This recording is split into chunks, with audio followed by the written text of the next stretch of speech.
So I'm going to make a quick review video on this MTL xc7.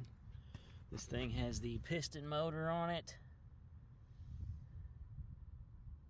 Extreme 3-blade xc7. I'll show you real quick the stump jumper, whatever you call this part.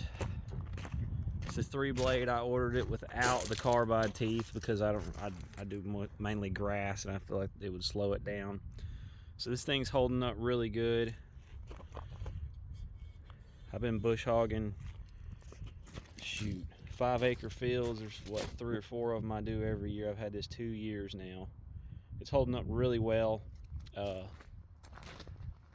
got into a job cleaning a dang fence row and sucked a bunch of barbed wire in there, which these have the little catchers that are supposed to catch it and cut it. It's got right here, and then on the other side they come out here. You can see where they catch the material, run around.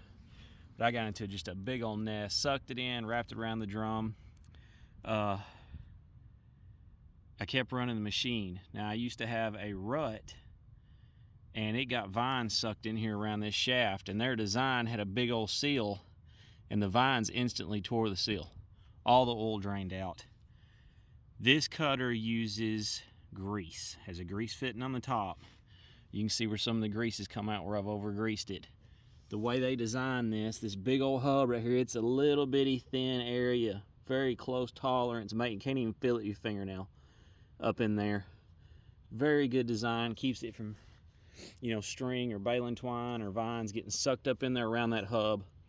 So I got to say, with this is the only cutter I know on the market that uses a grease hub, which is just way better than the oil, because once your oil drains out, you are screwed. You keep running that thing and you're going to burn it up. The rut one I had to tear the whole engine down, order a seal from rut, wait for it to come in, put it all back together, pain in the butt, had to use a press and all that.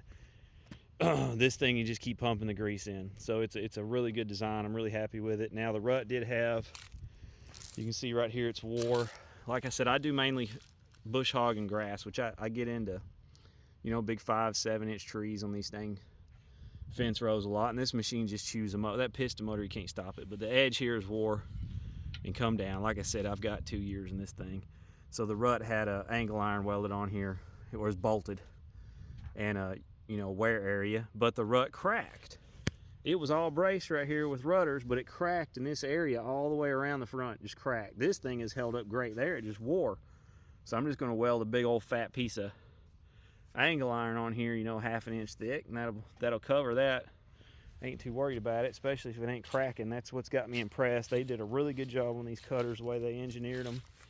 Hold up well. I mean, the rut was cracked because it sucked branches in right here and wedged them to the wall, and it actually bent the whole wall out and then cracked the whole top. All this held up fine. It's heavy built, but this design, you can tell there's not a lot to it, but it's holding up well. It hasn't cracked. So I gotta say, the MTL knocked it out of the park with these. Very tickled with this cutter. So I mean, it's not a big deal. Pop, it's actually a lot easier to get this one off than the rut. The flywheel's not as heavy, and the 3 design, you can hook to it, chain on each corner and just pull it straight up. And the hub, the rut one didn't want to come off. It was the way they machined it was really thick. Well, this has just got a thin little lip to line it. Bolts right up. It's not going to rust and get stuck. The rut was already getting stuck within a year and kind of hard to pop off there. So I don't know, the MTL, this is just a really thought out. You can tell they've done a lot of testing on this, done a good job. I'm tickled to death. I've recommended it to a few buddies. They even had rut and had some of the same problems I had and switched over, which that was when rut first started building them. So I'm sure they've done better on the newer ones, but this is high flow piston motor. Even if your low flow piston motor is night and day difference.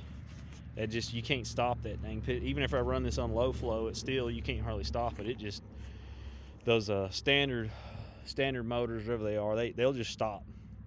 You get into something, even thick grass, it would just stop. If you get in heavy grass, this thing doesn't stop. My tracks slow down on a hill before the cutter even thinks about slowing down. It's insane. Which grass is harder on the machine than doing the brush cutting because it's just a constant load.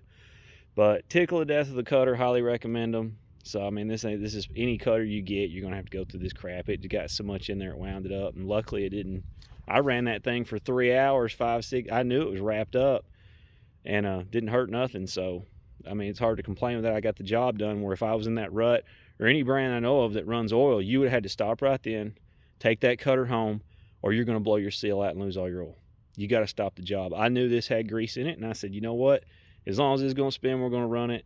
So got me through the job, made my money, got home, took it apart when I had time. No big deal. Doesn't take 5-10 minutes. Pop them bolts out, pop it right off. So part of it. But anyway, thanks, guys.